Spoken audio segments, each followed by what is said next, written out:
राधे राधे दोस्तों, पूजा भक्ति चैनल में आप सभी लोगों का स्वागत है। राधा रानी आप सभी की मनोकामनाएं पूरी करे।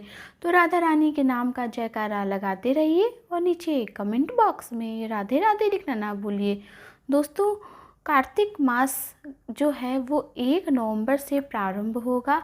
जो भाई बहन कार्तिक मास का स्नान करना चाहते हैं वो 1 नवंबर से अपना स्नान प्रारंभ कर सकते हैं।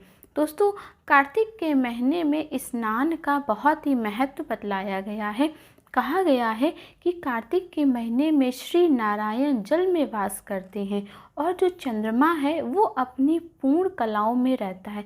चंद्रमा के अंदर ऐसी औषधि गुण आ जाते हैं कि उसकी जो किरणें निकलती जब वो सरोवर, जलाशय, नदियों में पड़ती हैं तो वो जल अमृत के तुल्य हो जाता है और हमारे जीवन में भाग्य, सौभाग्य, अनेकों कष्ट और रोगों से मुक्ति प्रदान करने वाला हो जाता है। इसीलिए कार्तिक के महीने में जो व्यक्ति स्नान करता है वो श्री नारायण की कृपा को तो दोस्तों सरलता से प्राप्त कर ही लेता है और वो अनेकों कष्टों से भी मुक्ति को प्राप्त हो जाता है। तो दोस्तों, आइए हम कार्तिक महात्म्य की कथा का आज श्रवण करते हैं। आज मैं प्रथम अध्याय की कथा आप सभी से कहने जा रही हूँ। तो मन में श्री नारायण भगवान का ध्यान करते हुए कथा में प्रवेश करते हैं। एक बार भगवान के मंत्र का उच्चारण कर लेते हैं। ओम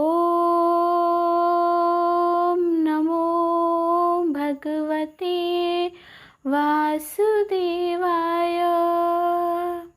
दोस्तों, कार्तिक के महात्म्य के प्रथम अध्याय की कथा इस प्रकार है कि नैमिषारण्य तीर्थ में श्री सूत जी महाराज 88,000 शौनक आदि ऋषियों से बोले, अब मैं आपको कार्तिक मास की कथा विस्तार से सुनाता हूँ, जिसे सुनकर मनुष्य सब प्रकार के पापों से छूटकर अंत में वैकुंठ को प्राप्त होता है। सूत जी बोले, श्री कृष्ण से आज्ञा लेकर देवर्षि नारद के चले जाने पर सत्यभामा प्रसन्न होकर लक्ष्मीपति भगवान से कहने लगी, हे नाथ, मैं धन्य हुई, मेरा जीवन सफल हो गया।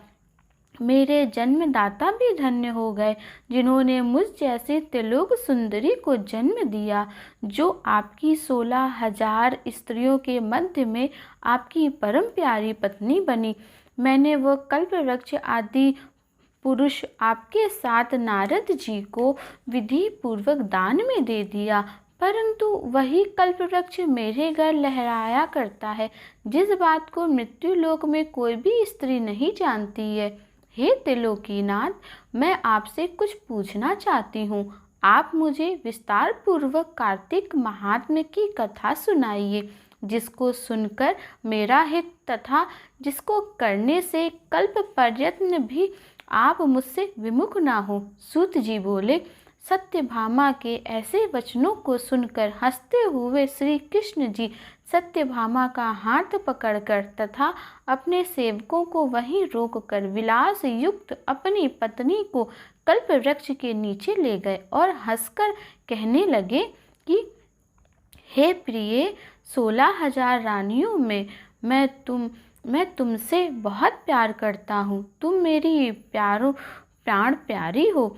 तुम्हारे लिए मैंने इंद्र से तथा देवताओं से भी विरोध किया था। हे कांते, जो बात तुमने पूछी है उन अद्भुत बातों को सुनो। सूत जी बोले, एक दिन श्री कृष्ण भगवान ने सत्यभामा की प्रिय कामना के लिए गरुड़ पर सवार होकर इंद्रलोक जाकर कल्प वृक्ष मांगा। तब इंद्र ने मना कर दिया। गरुड़ इंद्र से घोर युद्ध करने लगा। गोलोक में गरुड़ जी ने गौओं से युद्ध किया। गरुड़ की चोंच की चोट से उनके कान और पूंछ कट के गिर पड़े।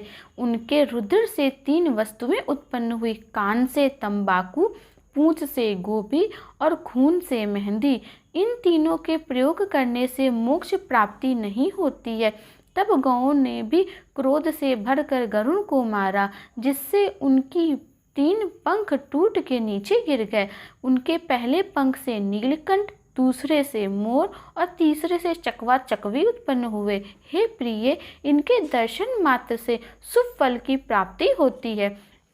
यह सुन सत्यभामा बोली, हे प्रभु, मैंने पिछले जन्म में कौन से दान, व्रत और जप किए और कौन से नहीं किए? मेरा स्वभाव कैसा था? मैं किसकी पुत्री थी? मुझे मृत्यु लोक में जन्म लेना पड़ा। मैंने ऐसे कौन से शुभ कर्म किए जिससे आपकी अर्धांगिनी हुई?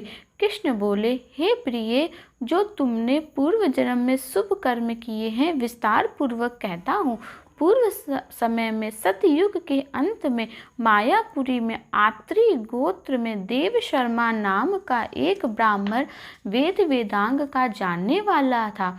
वह रोज अतिथियों की सेवा, हवन और सूर्य भगवान की आराधना करता था। उसका तेज सूर्य के समान तेजस्वी था। उसके वृद्धावस्था में गुणवती नाम की कन्या हुई। उसका विवाह उस पुत्रहीन ब्राह्मण ने चंद्र नाम के अपने शिष्य से कर दिया। चंद्र को अपने पुत्र के समान मानता और चंद्र भी उसे पिता के समान सम्मान देता था। एक दिन वे दोनों कुश लेने और समिधा लेने वन को गए थे। हिमालय की तलहटी में भ्रमण करते हुए उन्होंने एक राक्षस को आता हुआ देखा। उस राक्षस से भय के मारे उनके सब अंग शिथिल हो गए और भागने की सामर्थ्य भी खत्म हो गई। तब उस काल के सदस्य राक्षस ने उन दोनों को मार डाला। उनके धर्मात्मा होने के कारण मेरे पार्षद उनको मेरे पास वैकुंठ में ले आए, क्योंकि उन्होंने आजीवन सूर्य भगवान की पूजा की थी। उस कर्म से मैं दोनों पर अति प्रसन्न हुआ। शिव, सूर्य, गणेश जी और देवी, इन सब की पूजा करने वाले को स्वर्ग की प्राप्ति अवश्य होती है। मैं एक होता हुआ भी काल और कर्मों के भेद से 5 प्रकार का होता हूँ। जैसे एक देवदत्त, पिता, भ्राता आदि नामों से बोला जाता है। जब वे दोनों विमान पर चढ़े हुए सूर्य के समान तेजस्वी, रूपवान, चंदन और माला धारण किए हुए मेरे भवन में आए तो दिव्य भोग भोगने लगे। आज की अध्याय भक्तजनों यहीं पर समाप्त होती है। हम कल की अध्याय का फिर से श्रवण करेंगे और श्री नारायण भगवान के चरणों में हम ये प्रार्थना करते हैं कि हे प्रभु, आज के कार्तिक महात्म्य के प्रथम अध्याय की श्रवण से हमारे जीवन में सुख सौभाग्य आए, हमारी सभी इच्छाएं मनोकामनाएं पूर्ण हो और हे प्रभु, हमारे जीवन में हम सभी पद प्रतिष्ठा, मान सम्मान को प्राप्त करें और हमारा मन सदा आपके चरणों में लगा रहे। ऐसा श्री नारायण भगवान के चरणों में प्रार्थना करके बारंबार प्रभु के नाम का जयकारा लगाते हैं। दोस्तों, ये वीडियो आपको पसंद आया हो तो इस वीडियो को शेयर ज़रूर करें। तो मिलते हैं कार्तिक महात्म्य के दूसरे अध्याय की कथा में। तब तक राधा रानी के नाम का जयकारा लगाते रहिए और नीचे कमेंट बॉक्स में राधे राधे लिखना ना भूलिए। राधे राधे दोस्तों।